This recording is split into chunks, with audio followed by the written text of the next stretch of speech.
자, 오늘 청년님의 추천작 젊은 ADHD의 슬픔 먼저 만나봤고요. 이번엔 영화로 넘어가죠. 신바님, 오늘 어떤 영화 준비하셨습니까?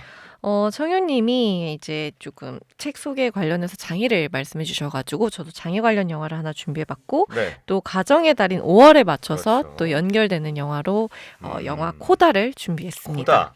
네. 이 뭐 제목부터 의미가 있어 보이는데 네. 어떤 뜻을 가졌습니까? 코다는 Children of Deaf Adults라는 줄임말로 농인 부모의 자녀를 뜻합니다. 그래서 농인 부모에게서 태어났지만 듣거나 말하는 것에는 문제가 없어서 이제 농인 부모에게는 농문화와 이제 수화 언어를 습득을 하게 되고 그리고 이제 그 밖에 가정 외의 사회에서는 일반 청인 중심의 사회를 겪기 때문에 청인의 청문화와 음성 언어를 접하면서 성장하는 아이들을 이제 뜻하고 있고요. 네. 그래서 널리 쓰였던 단어는 아닌데 이제 요 근래 다양한 청년들의 모습이 존재한다는 것이 점차 이제 사회에서 드러나면서 이를테면 뭐 영케어러라든지 코다라든지 하면서 그 그룹들을 점차 이제 조명을 하게 되었고 그러면서 이제 조금씩 알려진 단어였는데요. 사실 우리나라에서는 막 아직까지 그렇게 막 널리 알려지진 않았지만 이제 막 시작을 하고 있는 것 같고 근데 이게 들어보면은 사실 농인 부모에게서 태어난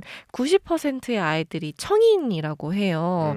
그래서 장애에 대한 이야기도 뭔가 조금 아무래도 좀 쉬쉬하는 분위기고 이렇다 보니까 이런 것들이 잘 드러나지 않았는데 요즘 이런 것들이 다시 주목받는 것은 되게 반가운 소식이지 않을까 싶어서 조금 이 영화를 준비하기도 했습니다.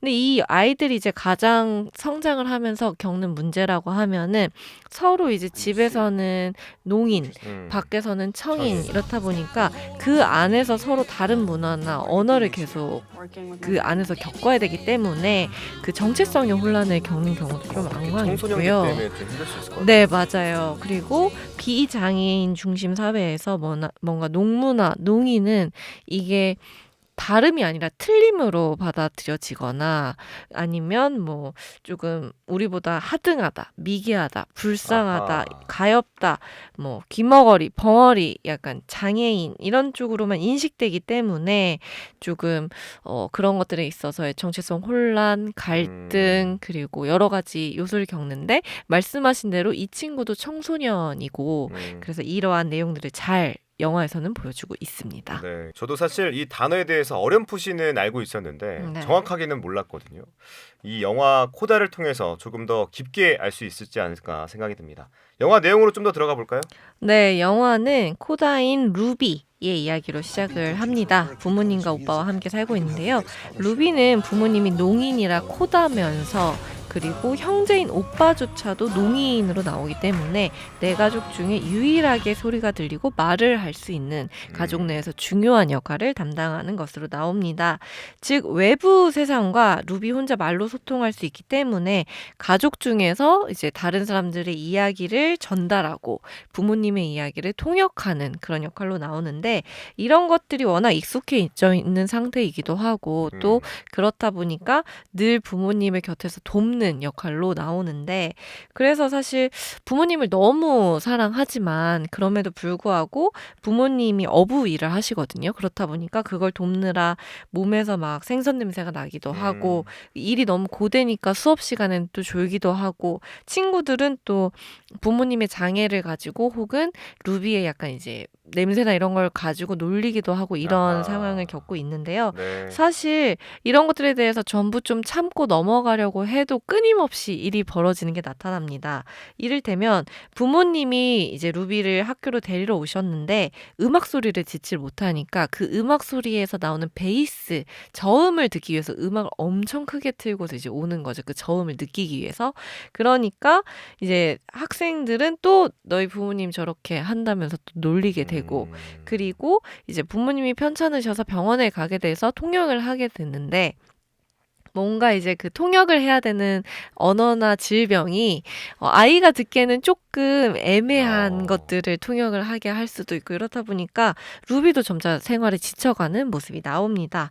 이제 그러던 중에 루비가 자신이 호감 있는 친구를 따라서 합창단에 들어가게 되는데 들어가서 이제 입단 테스트를 받을 때 두려움에 이제 뛰쳐나오게 되는데요. 왜요? 그 어렸을 때 농인 부모와 생활을 하다가 청인 사회로 그대로 처음 학교 입학을 했을 때의 기억이 떠올라서인데요. 그러니까 말이 자기도 모르게 어눌하게 나오니까 아, 친구들이 또 놀린 거예요. 그래서 네. 자기가 이제 음악을 하러 합창단에 들어갔지만 혹시 그때와 같이 자신이 생각했던 노래나 음이 정확하지 않거나 이런 두려움 때문에 뛰쳐나오게 된 거죠. 하지만 이제 선생님이 다시 루비를 불러다가 넌 정말 대단한 거다. 이제 가족들이 청각장애가 있음에도 불구하고 네가 노래까지 할 수 있는 게 그렇지. 정말 대단하다. 대단하지.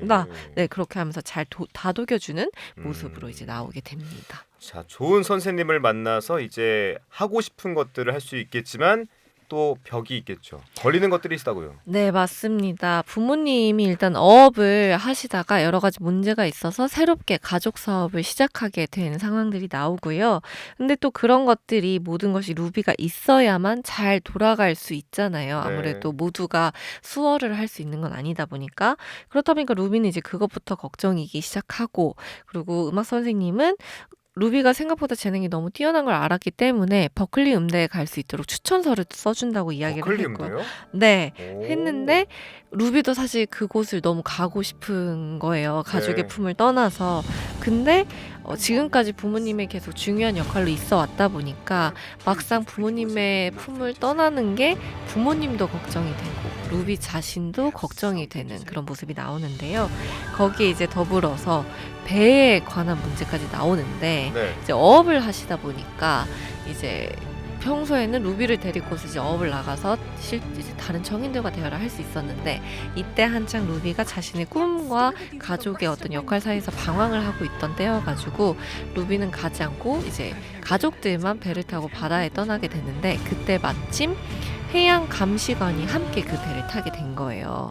근데 이제 해양 감시관이랑 같이 배를 탔는데 엔진 소리가 너무 크게 나니까 네. 이 배 좀 이상하다라고 얘기를 했는데 사실 농인들은 그 뱃소리가 들리지 않아서 문제가 없다라고 이야기를 한 거죠. 그래서 감시관은 이게 좀 뭔가 이상하다 싶어서 경찰에 신고를 하게 됐고 네. 그 배 때문에 어마어마한 벌금을 이제 물게 되는 상황이 나옵니다. 아이고. 그렇다 보니까 루비는 이것도 또 나의 탓인가 싶기도 하고 그리고 내가 없이는 이것들이 다 이루어지지 않나 보다라는 이제 여러 절망감, 죄책감 그리고 책임감을 또 엄청 느끼게 되는 모습이 나오는데요.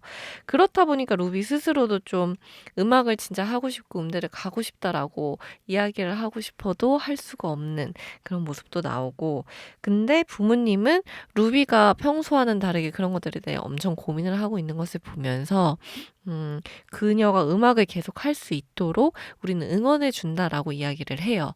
그래서 이제 루비가 나간 합창단 공연까지 갔는데 사실 그들은 들을 수 없지만 주위에서 이제 루비의 목소리나 이런 걸 듣고 박수를 치는 것을 보면서 네.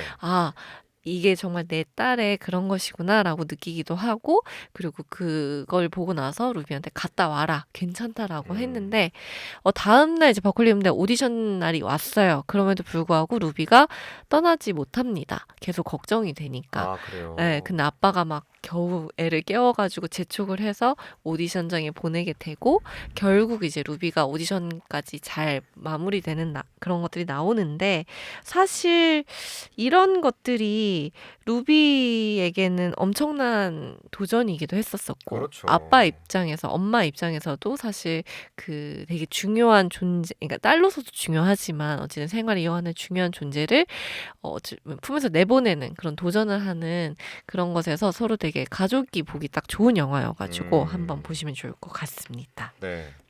자, 루비도 부모님도 서로를 포기할 수 없었는데 서로 결국에는 이뤄내겠죠. 네, 이게 정말 지난주에 청년님이 책 소개를 하시면서 네. 부모님을 한번 실망시키게 되는 실망시키는 네. 기술. 네. 네, 뜨겁던데요, 반응이. 그 얘기를 하셨는데 딱 이런 것이 아닌가라는 생각이 일단 들었고 결국에는 이제 서로를 위해주는 가족 가장 서로가 잘 되기를 바라는 가족이어서 이렇게 해피엔딩으로 맞을 수 있지 않았나라는 생각이 듭니다.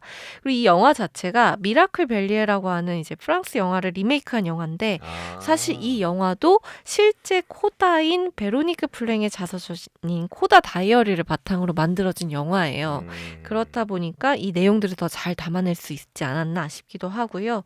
또 이 안에서 그 코다가 가지고 있는 어리지만 어른의 역할을 해야 되는 하는 그런 과정들을 잘 담기도 했고 누군가의 잘못은 아니지만 누군가는 또 책임을 져야 하는 그런 상황들에 대해서 그리고 그 안에서 일어나는 여러 이야기를 잘 담아서 뭔가 아카데미 작품상을 받기도 했었던 영화였습니다. 네, 또 영화를 보면서 주요하게 볼 점들이 있다면서요. 어떤 네. 점입니까? 이 영화에서 주요한 점 중에 하나가 루비 부모님의 역할 그리고 루비 오빠의 역할을 맡았던 배우들이 네. 전부 농인 배우들이었다. 아, 진짜 실제로? 네, 오. 이제 수어를 익혀서 한 청인들이 아니라 실제 네. 농인 배우들이 이 역할을 해서 화제가 되었고요. 오. 그래서 제가 이전에 한번 장애 관련 영화를 소개를 할 때 대부분의 영화에서 장애인을 대신해서 이제 연기를 하는데 비장애인이 그래서 당사자성이 조금 더 발현되면 좋겠다라고 이야기를 했었던 적이 있는데 이 영화는 그래서 다른 영화와 다르게 실제로 주요 인물들을 실제 농인으로 배치를 했기 때문에 더 차별성을 띠는 작품이기도 하고 또 제대로 된 수어를 관객들한테 전달할 수 있었던 영화이기도 했습니다. 또한 그렇다 보니까 사실 영화 현장을 찍다 보면 그 영화 장면에서 클로즈업 해야 되는 부분이 뭐 얼굴이거나 아니면 어떤 뭐 몸짓이거나 이럴 텐데 이게 대부분 이제 청인들을 중심으로 작업을 했다 보니까 이분들과 영화를 찍을 때 이 작업 방식이 완전히 달라졌어야 됐다고 해요. 그래서 이를테면 프레임 안에서도 얼굴보다는 좀 손이 주요하게 보인다든지 아니면 좀 그 대사를 하는 게 목소리가 아니라 손으로 하잖아요. 그렇다 보니까 입는 의상 등이 수어를 하기에 불편하지 않은 의상 등을 했었어야 된다든지 이런 것이라든지 아니면 뭐 현장 내에서 의사소통을 하는 방식에서 조금 더 신경 써서 수어 통역사를 어디에 어떻게 적절하게 배치를 하고 그 손이 잘 보이게 할 것인가 라든지 이런 고민을 했다는 것에서 좀 영화 속에서도 좀 크게 다가오기도 했었었고 또 영화를 좀 표현하는 어떤 예술로 봤었을 때 조금 더 한 단계 발전하지 않았나라는 생각도 들었습니다. 네. 그리고 또 일반 비장애인이 그냥 이것을 했었다면 넘어갔을 지점들에서 농인들이 배우로 참여했기에 조금 더 달라졌던 부분도 있다고 했는데요. 이를테면 거실에 있는 소파 배열이 뭐 서로 마주보고 있는 상황이었다면 농인 배우들은 서로의 수어를 다 같이 봐야 되기 때문에 배열이 이렇게 일자가 아니라 라운드 형식으로 된다고 하더라고요. 그렇겠네. 그래서 이런 것들도 잘 잡아내서 영화에 반영을 했다든지 어. 이런 재미있는 점들이 있어서 현실을 좀 더 잘 담을 수 있지 않았나라고 생각이 들었고요. 또 장애인을 우리가 바라볼 때 어떤 특정 관점, 이랬으면 좋겠다, 이런 건 없겠지라는 관점으로 바라본다 말씀드린 적이 있었는데 이 영화에서는 약간 놀림을 받는 소재로 나오긴 했지만 청각 장애인도 충분히 뭐 베이스나 이런 저음을 통해서 음악을 즐길 수 있다는 점이라든지 네. 아니면 장애인도 여전히 어떤 욕망이나 이런 것들이 가질 수 있다든지 이런 것들을 좀 비장애인과 다르지 않게 그 영화 속에서 좀 그려주고 있어서 우리가 어쩌면 쉽게 가지고 있던 고정관념이나 선입견, 편견 등을 조금 깰 수 있는 그런 훌륭한 영화이지 않았나라는 생각이 듭니다. 좋습니다. 5월은 뭐 말씀하신 것처럼 가정의 달이죠. 이 가족의 소중함 또 가족 존재의 감사함을 다시 한번 생각해보는 달인데 오늘 책과 영화를 보면서도 가족의 소중함을 다각도로 느껴보셨으면 좋겠습니다. 자, 컬처클럽 오늘은 여기까지 하겠습니다. 무비신바 신보라 북청년 우동준 두 분 오늘 말씀 고맙습니다. 네, 감사합니다. 네, 감사합니다.